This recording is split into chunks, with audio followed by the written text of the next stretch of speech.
Hello guys, कैसे हैं आप सब लोग। आज हम हजारी प्रसाद द्विवेदी द्वारा रचित निबंध नाखून क्यों बढ़ते हैं के बारे में बातचीत करेंगे।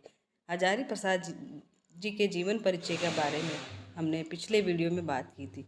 आज सिर्फ हम निबंध के सारांश के बारे में बात करेंगे। वर्तमान काल में हमारे हाथ पैरों के नाखून का बढ़ते रहना और हम सबके द्वारा उसे नियमित रूप से काटते जाने की प्रक्रिया निरंतर जारी रहती है।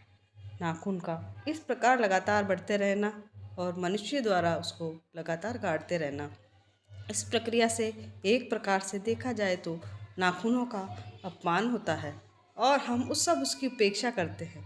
लेकिन उसके बावजूद भी उसके लगातार बढ़ने में कोई कमी नहीं आई है, बल्कि हम रोज नाखून काटते हैं तब भी वे रोज बढ़ने लगते हैं। प्राचीन काल में जब मनुष्य में ज्ञान का संचार का भाव था और अस्त्रों शस्त्रों से उसका कोई परिचय नहीं था, तब इन्हीं नाखूनों की सहायता से उसने अपनी रक्षा करने का उपाय निकाला था। उस समय मनुष्य ने नाखून को ताकतवर हथियार समझा, लेकिन समय के साथ उसकी बुद्धि का विकास होता गया और उसने अपनी रक्षा के लिए तरह तरह के विस्फोटक और विध्वंसकारी अस्त्रों एवं शस्त्रों का आविष्कार कर लिया और अब तो नाखून ही की उसे कोई आवश्यकता ही नहीं रही। लेकिन कुदरत का दिया हुआ यह हथियार आज भी अपने कर्तव्य को भूल नहीं सका है, इसलिए ये लगातार बढ़ते रहता है। मनुष्य की नाखून के प्रति इस उपेक्षा से ऐसा लगता है कि वह अब पाशविकता का त्याग और मानवता का अनुसरण करने की ओर उन्मुख हो रहा है। परंतु आधुनिक मानव के क्रूर कर्मों जैसे हिरोशिमा शहर पर बमबारी से मनुष्य के मानवतावादी होने पर संदेह उत्पन्न होता है, क्योंकि यह पाशविकता तो मानवताओं को चुनौती देने वाली है।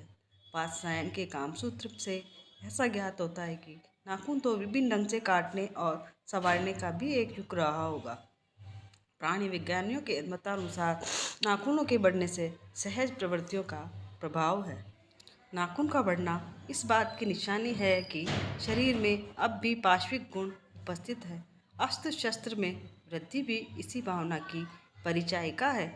मानव आज सभ्यता के शिखर पर अधिष्ठित होने के लिए कृत संकल्प है, विकासोन्मुख है, किंतु मानवता की ओर नहीं बल्कि पशुता की ओर।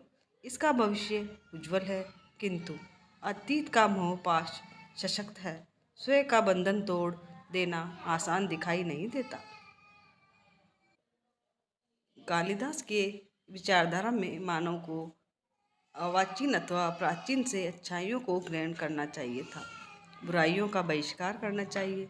मूर्ख इस कार्य में अपने को असमर्थ पाकर दूसरों के निर्देशन पर आश्रित होकर भटकते रहते हैं।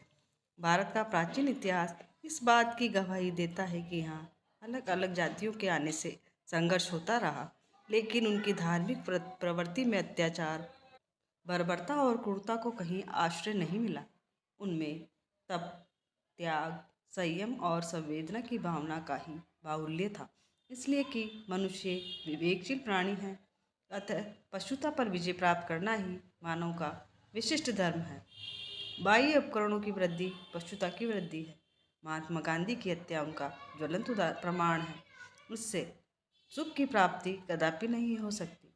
जिस प्रकार नाखून का बढ़ना पशुता का तथा उनको काटना मनुष्यत्व का प्रतीक है, उसी प्रकार अस्त्र शस्त्र की वृद्धि एवं उनको रोक में पारस्परिक संबंध है।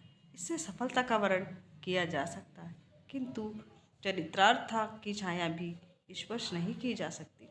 अतः आज मानव का पुनीत कर्तव्य है कि वह हृदय परिवर्तन कर मानवीय गुणों को प्रचार एवं प्रसार के साथ जीवन में धारण करे, क्योंकि मानवता का कल्याण इसी से सत्य एवं अहिंसा का मार्ग प्रशस्त हो सकेगा।